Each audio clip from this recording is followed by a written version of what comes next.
নমস্কার, শুরু করছি খবর দিনভর। রান্নার গ্যাসের দাম বাড়ালো কেন্দ্রীয় সরকার। সিলিন্ডার প্রতি 50 টাকা বাড়ানো হলো। কলকাতায় দাম হলো 879 টাকা। পেট্রোল ডিজেলেও লিটারে 2 টাকা দাম বাড়ানো হয়েছে। মূল্য বৃদ্ধির প্রতিবাদ জানিয়েছে বাম কংগ্রেস।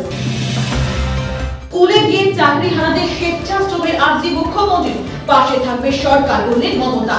নেতাজি ইন্ডোরের সভা, অযোগ্যদের সঙ্গেও কথা মুখ্যমন্ত্রী। সুপ্রিম কোর্ট রিট পিটিশন, রাজ্যের পরীক্ষা পদ্ধতি শেষ না হওয়া পর্যন্ত শিক্ষকদের স্কুলে যেতে অনুমতি। মধ্য শিক্ষা পর্ষদের ভূমিকা নিয়ে প্রশ্ন। 3 মাসের মধ্যে পরীক্ষা পদ্ধতি শেষ করা সম্ভব নয়, জানালো পর্ষদ। ভলেন্টারি সার্ভিস দিতে চায় না, যোগ্য চাকরি ফেরত চাই। হাতে ওএমআর নিয়ে দাবি চাকরিহারা শিক্ষকদের। মুখ্যমন্ত্রীকে বারবার প্রশ্ন, উত্তর দিলেন না মমতা। নেতাজি ইন্ডোরের পাস নিয়ে প্রশ্ন, অযোগ্যদের কেন পাস? প্রশ্ন যোগ্যদের। পাস দেখে ইন্ডোরে ঢোকার অনুমতি পুলিশের। কে পাস দিল জানে না কলকাতা পুলিশ। আমি সুপর্ণা রয়েছি আপনাদের সঙ্গে, দেখে নেব হেডলাইন। স্কুল সার্ভিস কমিশনের পর এবার প্রাথমিক। 32,000 চাকরি বাতিল নিয়ে প্রশ্ন। ব্যক্তিগত কারণ দেখিয়ে সরে দাঁড়ালেন সৌমেন সেন। ডিভিশন বেঞ্চে হলো না মামলা, ফেরত গেল প্রধান বিচারপতির এজলাসে। প্রাথমিকে 32,000 চাকরি বাতিলের নির্দেশ দিয়েছিলেন বিচারপতি অভিজিৎ গঙ্গোপাধ্যায়। আদালত যোগ্যদের চাকরি না ফেরালে রাজ্য সরকার বিকল্প ব্যবস্থা করবে, নেতাজি ইন্ডোরে বললেন মমতা। রায়ের ব্যাখ্যা চাওয়া হবে সুপ্রিম কোর্টের কাছে। আদালত নেতিবাচক উত্তর দিলে প্রয়োজনীয় ব্যবস্থা নেবে রাজ্য। কারণ চাকরি যাবে না বললেন মুখ্যমন্ত্রী। চাকরিহারা শিক্ষকদের জন্য সুপ্রিম কোর্টে রাজ্য। প্রধান বিচারপতি সঞ্জীব খান্না অবসর নিলে ফের আবেদন। মামলা লড়বেন অভিষেক মানু সিংভি, প্রসাদ ভূষণ। ঘোষণা মুখ্যমন্ত্রী। চাকরিহারাদের কাছে ধৈর্য ধরার আবেদন। ওয়াক অফ নিয়ে সুপ্রিম কোর্টে আরজেডি। দ্রুত শুনানি চাইল লালু প্রসাদ যাদবের দল। প্রধান বিচারপতির বেঞ্চে আবেদন। দ্রুত রাষ্ট্রপতির সই নিয়ে প্রশ্ন। মামলার গ্রহণযোগ্যতা রয়েছে, জানালো শীর্ষ আদালত। সম্ভবত সপ্তাহে শুনানি। আসছি বিস্তারিত খবরে। চাকরিহারাদের দাবি 15,403 জন শিক্ষক যোগ্য। নেতাজি ইন্ডোরে প্রবেশের জন্য মাত্র 7,500 জনের পাস দেওয়া হয়েছে। বাকিরা পাস না পাওয়ায় বিক্ষোভ দেখান তারা। বাইরে যোগ্যদের সঙ্গে অযোগ্যদের হাতাহাতিতে জড়িয়ে পড়তে দেখা যায়। চাকরিহারা শিক্ষকদের দাবি মুখ্যমন্ত্রী মমতা বন্দ্যোপাধ্যায়ের জন্যই যোগ্য অযোগ্য চিহ্নিত করা যায়নি। যদি যোগ্য অযোগ্য চিহ্নিত করার নির্দেশ দিতেন তাহলে যোগ্যদের চাকরি যেত না। আমরা যোগ্য তাদের যাতে আমাদের পুনরায় আমাদের চাকরিতে বহাল রাখে, অযোগ্যদের বাতিল করে, এবং তার ফলেই কিন্তু আজকে যোগ্য অযোগ্যকে মেশানোর ফলেই সুপ্রিম কোর্ট আমাদের প্যানেলটা বাতিল করলো। আমাদের বাড়িতে বউ বাচ্চা আছে, আমরা খাবো কি? আমার অনেক লোনের বার্ডেন আছে। তাছাড়া আরেকটা ব্যাপার হচ্ছে, আমরা আগেও চাকরি পেয়েছি আপার প্রাইমারিতে, আমি যাই নাই। আমার অনেক বন্ধু বান্ধব সবাই চাকরি পেয়েছে, কিন্তু আমরা কেউই যাই নাই।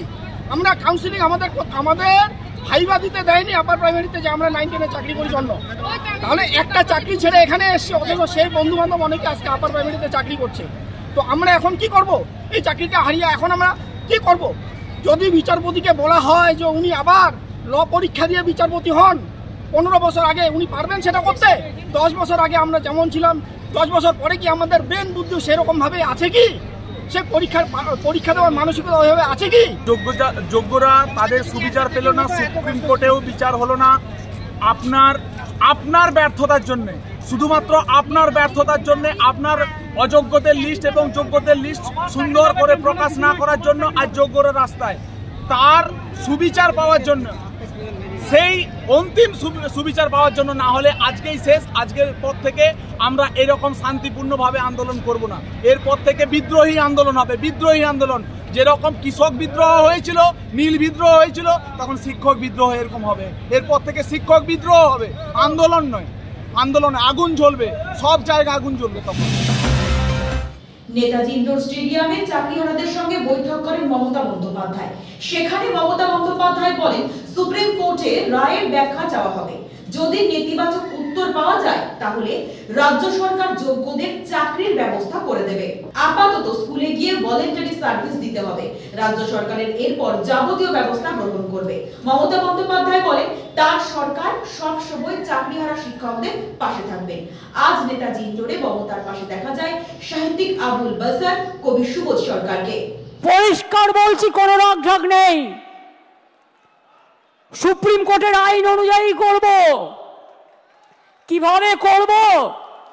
যখন কেউ পথ দেখায়, পথের মধ্যেই পথ খুঁজে নেয়।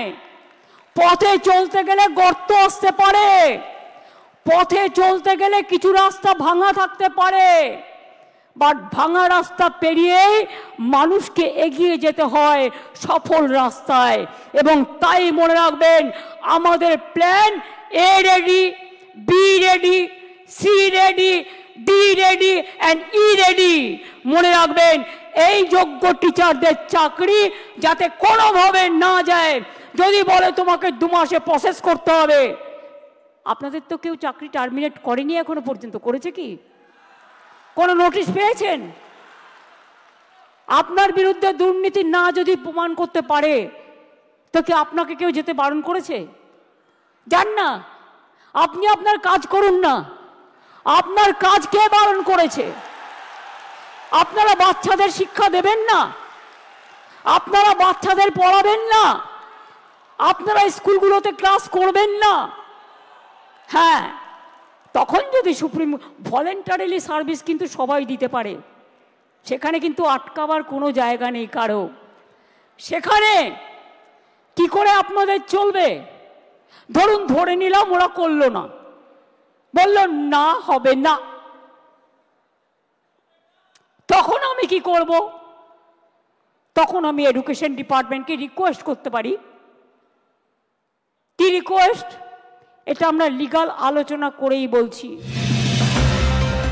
অযোগ্যদের মধ্যে কারা যোগ্য তা বিবেচনা করবেন মুখ্যমন্ত্রী মমতা বন্দ্যোপাধ্যায়।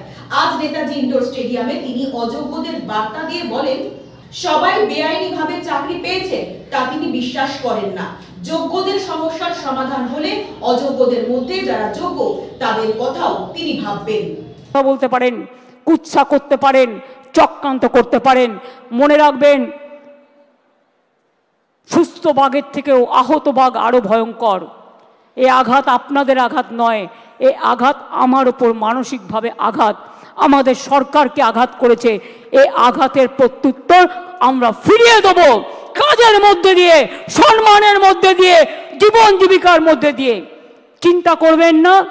আর কেউ কারো উস্কানি সুরে, প্ররোচনা শুনে প্লিজ দয়া করে প্ররোচিত হবেন না। মনে রাখবেন, মাথার ওপরে আমরা আছি, মামাটি মানুষের সরকার আছে, কারো প্রতি কোনো অবিচার আমরা করব না। মমতা বন্দ্যোপাধ্যায় ইন্ডোরে বলেছেন, যোগ্যদের তিনি আহ্বান জানিয়েছেন। আর শুভেন্দু অধিকারী তাকে পাল্টা নিশানা করে বলেন, মাত্র ৭৫০০ জনের পাস দেওয়া হয়েছে, ২৫৭৫২ জনের চাকরি গেছে। অর্থাৎ মুখ্যমন্ত্রী মমতা বন্দ্যোপাধ্যায় ঘোষণা করেছেন ১৮,০০০ শিক্ষকের চাকরি অবৈধ। এই তালিকা তাহলে কেন তিনি সুপ্রিম কোর্টের হাতে তুলে দিলেন না? তার মানে ১৮,০০০ লোক তো অবৈধ ঘোষণা করে দিয়েছে কার্ড দেওয়ার মধ্য দিয়ে। এই তালিকাটা কেন সুপ্রিম কোর্টে দিয়ে দিল না? আরে অভিজিৎ গাঙ্গুলি ২০২২-এ ৫,০০০ ৫,৫০০ অবৈধ বলেছিল। সেই দিন যদি দম্ভ উদ্ধত্ত না রেখে স্বীকার করতো, তাহলে আজকে ২৬,০০০-এর পরিণতি হতো না। হাম কিসি সে কম নেই। আমি সংবিধান, আমি জুডিশিয়ারি, আমি সব, আমি এই রাজ্যে আমি সব। আমি খেলোয়াড়, আমি কবি, আমি ডাক্তার, আমি লেখক, আমি মুখ্যমন্ত্রী, আমি চিফ জাস্টিস, আমি বিধানসভার স্পিকার, আমি সংবিধান। আর তার পরিণতিতে আজকে খেসারত দিতে হচ্ছে। ২২ সালে মাননীয় জাস্টিস, তদানীন্তন জাস্টিস অভিজিৎ গাঙ্গুলি যা বলেছিল না মেনে প্রায় ২০০ কোটি টাকা এক্সচেকার থেকে খরচ করেছে পশ্চিমবঙ্গের এই ৫,০০০ ৫,৫০০-কে অযোগ্যদের বাঁচানোর জন্য। যেহেতু তাদের জন্য টাকা উঠেছে, সেই টাকা ভাইপো তুলেছে। ও সেটা বলে দিয়েছে সুজয় কৃষ্ণ ভদ্র, যিনি লিপস অ্যান্ড বাউন্সের ম্যানেজিং ডাইরেক্টর। যে কোম্পানির ডাইরেক্টর হচ্ছে অমিত ব্যানার্জি, মমতা ব্যানার্জির দাদা, রুচিরা ব্যানার্জি, লতা ব্যানার্জি, যে কোম্পানির ডাইরেক্টর। ৭৩ মিনিটের ভয়েস রেকর্ডে ৭৩ বার অভিষেক ব্যানার্জি বলেছে। এটা পরিষ্কার। মুখ্যমন্ত্রী মমতা বন্দ্যোপাধ্যায় যখন নেতাজি ইন্ডোর স্টেডিয়ামে, তখন কালীঘাটের উদ্দেশ্যে রওনা দিচ্ছে বিজেপি। বিজেপির এই কালীঘাট অভিযান ঘিরে ধুমধুমার কাণ্ড বাঁধে আজ। লকেট চট্টোপাধ্যায়ের সঙ্গে দফায় দফায় সংঘর্ষ হয় পুলিশের। এক সাংবাদিকের গলা টিপে ধরে পুলিশ। ঘটনার প্রতিবাদে বিক্ষোভ দেখান সাংবাদিকরা।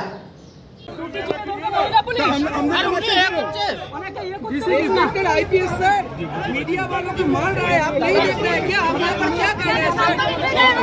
आप यहाँ पर क्या कर रहे हैं?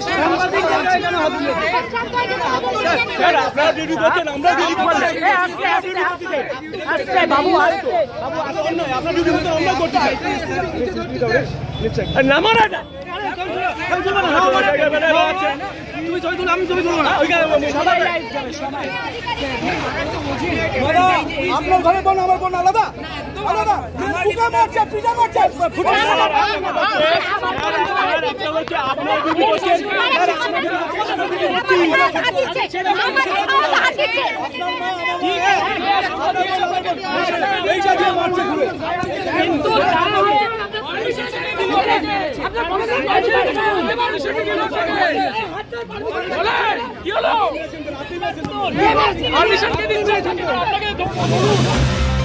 মমতা বন্দ্যোপাধ্যায় যদি যোগ্য অযোগ্যদের আলাদা করার নির্দেশ দিতেন তাহলে ঠক বাঁচতে গা উজাড় হয়ে যেত না, দাবি তুলল কংগ্রেস। 26,000 চাকরি প্রার্থীর পাশে দাঁড়িয়ে কংগ্রেসের দাবি তৃণমূল কংগ্রেস নেতারাই দুর্নীতির সঙ্গে জড়িয়ে। আজ দক্ষিণ কলকাতায় বিক্ষোভ দেখায় কংগ্রেস। আমরা ত্রিপুরায় শিক্ষক নিয়োগ দুর্নীতি দেখেছি, মানিক সরকারকে বরখাস্ত হতে দেখেছি। আমরা ওম প্রকাশ চৌতলা হরিয়ানাতে আমরা শিক্ষক দুর্নীতি দিয়ে ওম প্রকাশ চৌতলাকে জেলে যেতে দেখেছি। আমরা মধ্যপ্রদেশে বিজেপির নেতৃত্বে ব্যাপক কেলেঙ্কারি দেখেছি। সব কেলেঙ্কারিকে ছাপিয়ে গেছে পশ্চিমবাংলার কেলেঙ্কারি দুর্নীতি।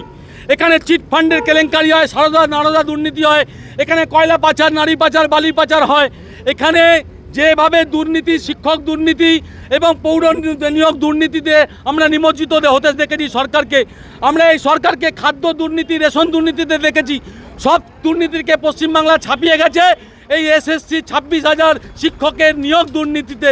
যেভাবে 26,000 শিক্ষকের চাকরি চলে গেল, এর দায় পুরো মুখ্যমন্ত্রীকে নিতে হবে।